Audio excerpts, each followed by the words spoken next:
پاکستان کا جھنڈا لگا کرتا تھا 14 اگست کو بھی ہم نے دیکھا، اس کے بعد اس میں کشمیر کا جھنڈا بھی آ گیا، یہ بھی ہمارے لیے قابل قبول تھا. لیکن اب یہ کیا کہ آپ کے گھروں پر ترکی کا جھنڈا لگے گا، یعنی کہ آپ کے ساتھ جو ہمارا بیہیویئر تھا اس کا کیا ہوگا؟ سعودی عرب کے جھنڈے کی جگہ ترکی کے جھنڈے آپ کے گھروں پہ کر کے آ رہے ہیں.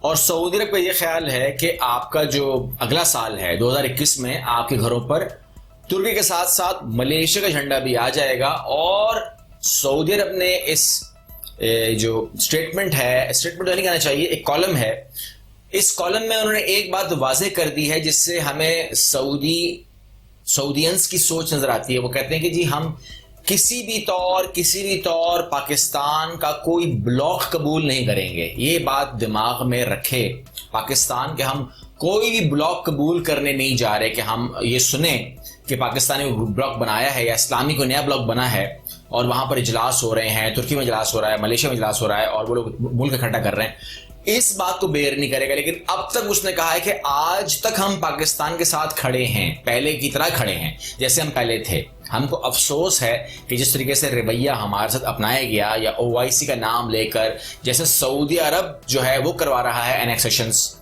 کشمیر میں، یہ سارا الزام ایسا ہم پہ ڈال دیا.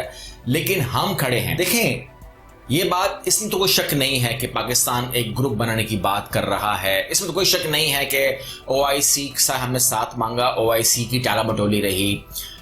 یہ تمام باتیں اپنی جگہ ٹھیک ہیں کہ ہم قریب ہیں ترکی کے، ہم قریب ہیں ملیشیا کے، اور یہ بھی سچ ہے کہ ہم ان کو چھوڑنے والے نہیں ہیں کیونکہ ترکی کے ساتھ ہمارے تعلقات پہلے دن سے ہیں.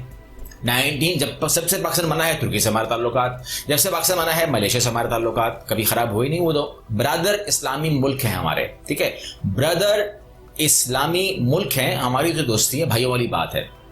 لیکن اگر پلٹ کے پاکستان کوئی کالم ایسا لکھ دے، مطلب میں کوئی کالم لکھنے والا نہیں ہوں اس کے اوپر، میں جنرلی سوال کر رہا ہوں خالی کہ اگر کوئی پاکستان کالمسٹ یا کوئی پاکستان کا وزیر خارجہ کا کوئی آدمی یا کوئی بھی اگر اپنے اخبار میں کالم لکھ دے کہ پاکستان کی اور ترکی کی دوستی زیادہ سوال طلب ہے یا پاکستان یا سعودی عرب کی اور اسرائیل کی دوستی یا UAE کی اور اسرائیل کی دوستی زیادہ خطرناک ہے، اگر پاکستان پلٹ کے یہ سوال کر لے، صرف سوال کر رہا ہوں، یہ جواب دیجیے گا. آپ لوگ مجھے بتائیے اگر میں غلط ہوں، کہ اگر ترکی کو، ملیشیا کو، پاکستان کو اگر گروپ کہا جاتا ہے اور یہ گروپ نہیں بننا چاہیے، تو پھر امریکہ کو، بھارت کو، اسرائیل کو، سعودیہ کو، UAE کو کیا کہا جاتا ہے؟ یہ کیا وہ ایک الگ گروپ نہیں ہے؟ مطلب اسرائیل اور بھارت اور امریکہ تو OIC کا اندر نہیں آتے نا، وہ تو سائٹ پر ہیں. تو آپ کے سائٹ کے معاملات تو چلتے ہیں نا، وہ تو اب تو چیزیں تو ہمارے سامنے جو داماد جی ہیں وہ لے آئیں، ہمارے علم میں تو آ چکا ہے. آج آپ نہیں مانیں گے کوئی بات نہیں، شاید سال لگ جائے، شاید 6 مہینے لگ جائیں، ہمیں پتہ نہیں ہے، لیکن چیزیں تو ہیں نا پائپ لائن میں. تو وہ بتا رہے ہیں، اور جو باتیں وہ بتا رہے ہیں، داماد جی کی کوئی رپورٹ غلط نہیں نکلی آج تک. وہ بالکل آپ کا جو ایک خاص آدمی ہے وہ کہہ رہا ہے یہ بات، کیونکہ اگر وہ غلط کہہ رہا ہوتا تو اس کو تصحیح اس کے امریکہ کر دیتا یا اسرائیل کر دیتا.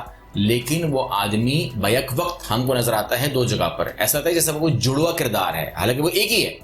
اس کا ایک پاؤں امریکہ میں ہوتا ہے اور ایک پاؤں اس کا اسرائیل میں ہوتا ہے، اور اس کی یہ رپورٹ ہے کہ ہمارے معاہدے ان ملکوں سے ہو گئے ہیں. یہ تفصیل کی بات ہے، ہم بعد میں بات کریں گے اس کے اوپر. میں آگے آپ کو اسے ایک بڑی ویڈیو شیئر کرنے والا ہوں. یہ ہمارے معاہدے ہو چکے ہیں اور یہ ہمارے معاہدے ہو گئے، لیکن سعودی عرب جو ہے اس کو آخری میں شو کرے گا. تو پاکستان کے ترکی کے ساتھ اور ملیشیا کے ساتھ اگر کوئی گروپ اگر بیٹھتے ہیں، اس میں کتنا ہم برا کہہ سکتے ہیں. اور جو ہم لوگ دیکھتے ہیں اسرائیل کا انٹرفیرنس، کیونکہ یہاں پر جو ہے مجھے آپ سے بات کرنی ہے، اگلی ویڈیو میں کروں گا کہ عرب کے لیے، پورے عرب کے لیے پاکستان نے کیا کیا، کن سے لڑائیاں لی، کون سا پریشر لیا. میں اگلی ویڈیو آپ سے بتانے جا رہا ہوں، ابھی ویڈیو لمبی ہو گئی ہے. اور عرب جب دوستی کرنے آیا ہے اسرائیل سے تو ہمیں کہاں اس نے رکھا ہے، یہ بھی ایک سوال طلب بات ہے. میرا سوال بنتا ہے، ہم ایک سوال کر رہے ہیں، سوال کرنے کا حق تو ہمیں ملتا ہے، کیونکہ سوال کرنے سے ہی جوابات ملتے ہیں اور ہمارے علم میں اضافہ ہوتا ہے. تو امید کرتا ہوں کہ آپ کو اس ویڈیو سے نالج ملی ہوگی، اور اگلی ویڈیو میں ملتے ہیں انشاءاللہ. بہت ضروری ویڈیو ہے.